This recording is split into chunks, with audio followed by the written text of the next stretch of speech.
नमस्कार साथियों, आप सभी का अपनी पाठशाला में स्वागत है।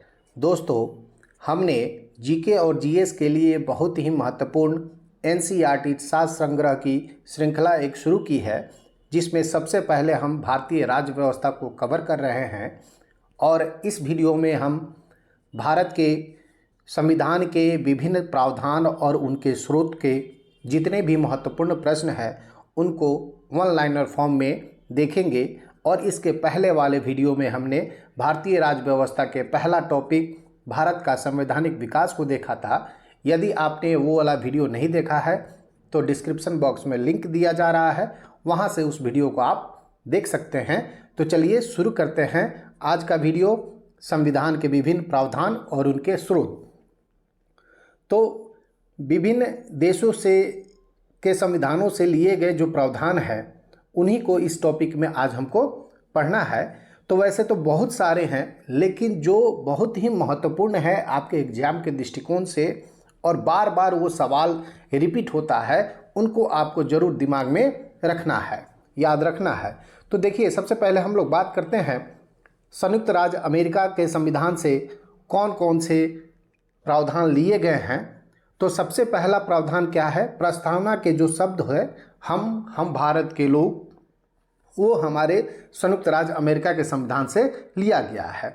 उसके बाद मूल अधिकार, उसके बाद स्वतंत्र न्यायपालिका, न्यायिक पुनरावलोकन, सर्वोच्च न्यायालय एवं उच्च न्यायालय के न्यायाधीशों को पद से हटाने जाने की प्रक्रिया, राष्ट्रपति पर महाभियोग, जन याचिका, न्यायिक पुनरावलोकन की प्रणाली और उपराष्ट्रपति का पद और यथोचित विधि प्रक्रिया।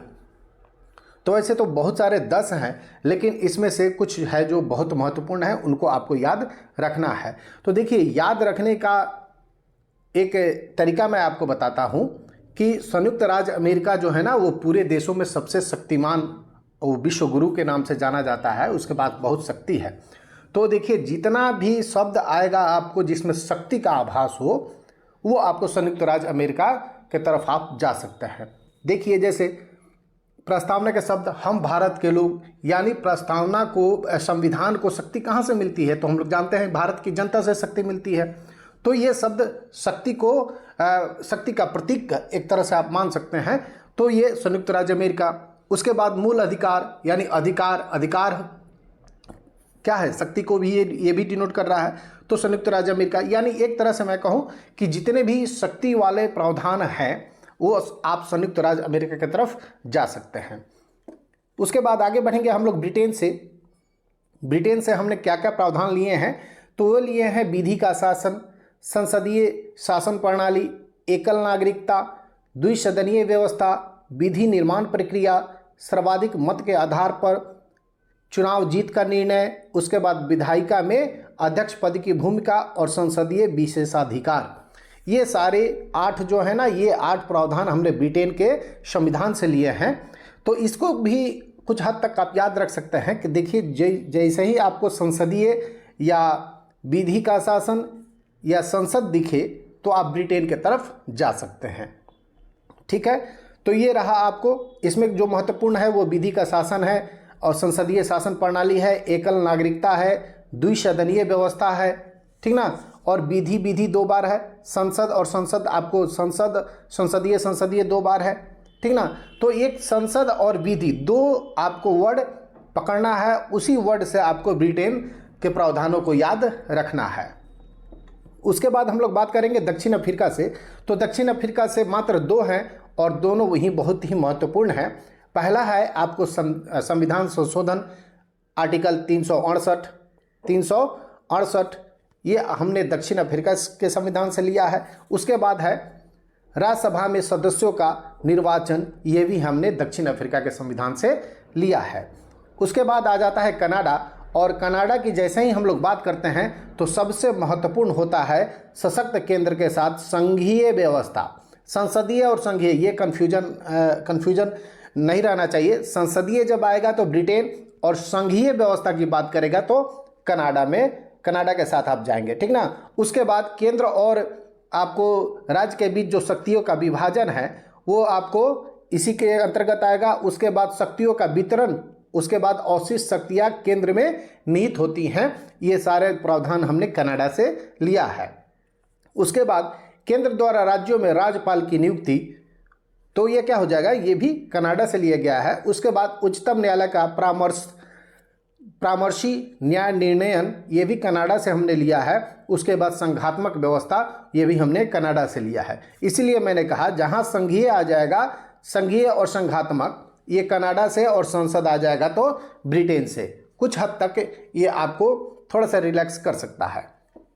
उसके बाद ऑस्ट्रेलिया से हमने क्या लिया है, तो ऑस्ट्रेलिया से हमने लिया है समवर्ती सूची, व्यापार एवं वाणिज्य समागम की स्वतंत्रता संबंधी प्रावधान, और संसद के दोनों सदनों की संयुक्त बैठक और प्रस्तावना की भाषा। तो आप को पूरा लाइन बाय लाइन याद रखने की जरूरत नहीं है, बस उसके कीवर्ड को आप पकड़िए। जैसे समवर्ती सूची, संसद के संयुक्त बैठक, उसके बाद प्रस्तावना की भाषा, ये इसमें 3 महत्वपूर्ण है। ठीक है। उसके बाद आयरलैंड के संविधान से ये सबसे ज़्यादा पूछे जाने वाले प्रश्नों में से है कि राज्य के नीति निर्देशक तत्व हमने कहाँ से लिया है, तो वो लिया है आयरलैंड के संविधान से। उसके बाद राष्ट्रपति की निर्वाचन पद्धति, यानी हटाने की प्रक्रिया, राष्ट्रपति पर महाभियोग की प्रक्रिया हमने अमेरिका के संविधान से, और निर्वाचन करना है तो आयरलैंड के संविधान से। ठीक है।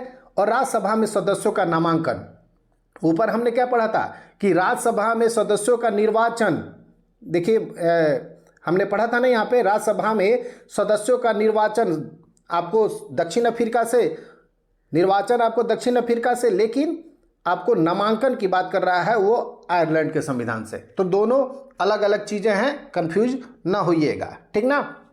उसके बाद फ्रांस के संविधान से हमने गणतंत्रात्मक व्यवस्था लिया है। उसके बाद स्वतंत्रता, समानता और बंधुता, ये 3 शब्द हमने फ्रांस के संविधान से लिया है। उसके बाद रूस के संविधान से मूल कर्तव्य लिया है। उसके बाद प्रस्तावना में सामाजिक, आर्थिक, राजनीतिक न्याय, जो 3 प्रकार के न्याय की बात करता है हमारा संविधान, सामाजिक, आर्थिक और राजनीतिक। तो इन न्याय के आदर्शों को हमने रूस से लिया है। और इसको याद रखना बहुत ही आसान है कि मूल कर्तव्य, यानी जैसे ही हम किसी को यदि कहते हैं कि जब आप अपने कर्तव्य को सही ढंग से निभाइए, तो वो आदमी क्या हो जाता है, थोड़ा सा हमसे नाराज हो जाता है। यानी भोजपुरी में हम लोग कहते हैं कि रूस जाता है, ठीक ना। भोजपुरी में कहा जाता है रूस जाता है। तो रूस जाता है यानी जैसे ही हमने किसी को कहा कि संविधान का मूल कर्तव्य का आप निर्वहन करिए, तो वो हमसे क्या हो जाएगा, रूस जाएगा। तो चट से आपको याद आ जाएगा कि जो मूल कर्तव्य हमने रूस से लिया है, तो ये रूस आपको याद आ जाएगा। उसके बाद है, अगला है जर्मनी। जर्मनी से हमने आपातकाल, तो जर्मनी का नाम आते ही आपको हिटलर का याद आता होगा। तो हिटलर से आपातकाल के समय मूल अधिकारों का जो स्थगन होता है, जो राष्ट्रपति के द्वारा किया जाता है, तो वही आपको जर्मनी के संविधान से लिया गया है। तो इतना सारा लाइन याद रखने की जरूरत नहीं है आपको, बस आपातकाल कीवर्ड के रूप में आप याद रखेंगे। उसके बाद है जापान। जापान से हमने विधि द्वारा स्थापित प्रक्रिया ली है। विधि का शासन ब्रिटेन से, और विधि द्वारा स्थापित प्रक्रिया हमने जापान से लिया है। इस प्रकार जितने भी आपके प्रावधान हैं जो अन्य संविधान से लिए गए हैं, इसको आपको याद हो गया होगा। उसके बाद चलिए अब वन लाइनर फॉर्म में इसको हम देख लेते हैं। तो पहला प्रश्न है कि भारतीय संविधान में मौलिक कर्तव्य का विचार किस देश से लिया गया है। तो अभी हमने बताया कि अगर किसी को कर्तव्य निभाने के लिए आप कहिएगा तो क्या हो जाएगा, वो रूस जाएगा। तो रूस के संविधान से हमने मौलिक कर्तव्य के प्रावधानों को लिया है। उसके बाद अगला है, भारतीय संविधान में राज्य के नीति निर्देशक तत्वों की संकल्पना किस देश के संविधान से अभिप्रेरित है। तो वो है आयरलैंड। अगला प्रश्न है, भारतीय संविधान की प्रस्तावना में सम्मिलित स्वतंत्रता, समानता एवं बंधुत्व का सिद्धांत किस देश से लिया गया है। तो ये लिया गया है फ्रांस के संविधान से। उसके बाद भारत में न्यायिक पुनरावलोकन की संकल्पना किस देश से लिया गया है। तो आपको ये शक्ति को डिनोट कर रहा है, तो ये आपको संयुक्त राज्य अमेरिका से लिया गया है। उसके बाद आगे है, भारतीय संविधान एक विशेष संविधान सभा द्वारा निर्मित एवं लिखित संविधान है। इस दृष्टिकोण से भारतीय संविधान अमेरिकी संविधान के समतुल्य है। ठीक है, यानी अमेरिका का भी लिखित संविधान है और इसका भी लिखित संविधान है, इसलिए ये दोनों एक दूसरे के बहुत ही समतुल्य है।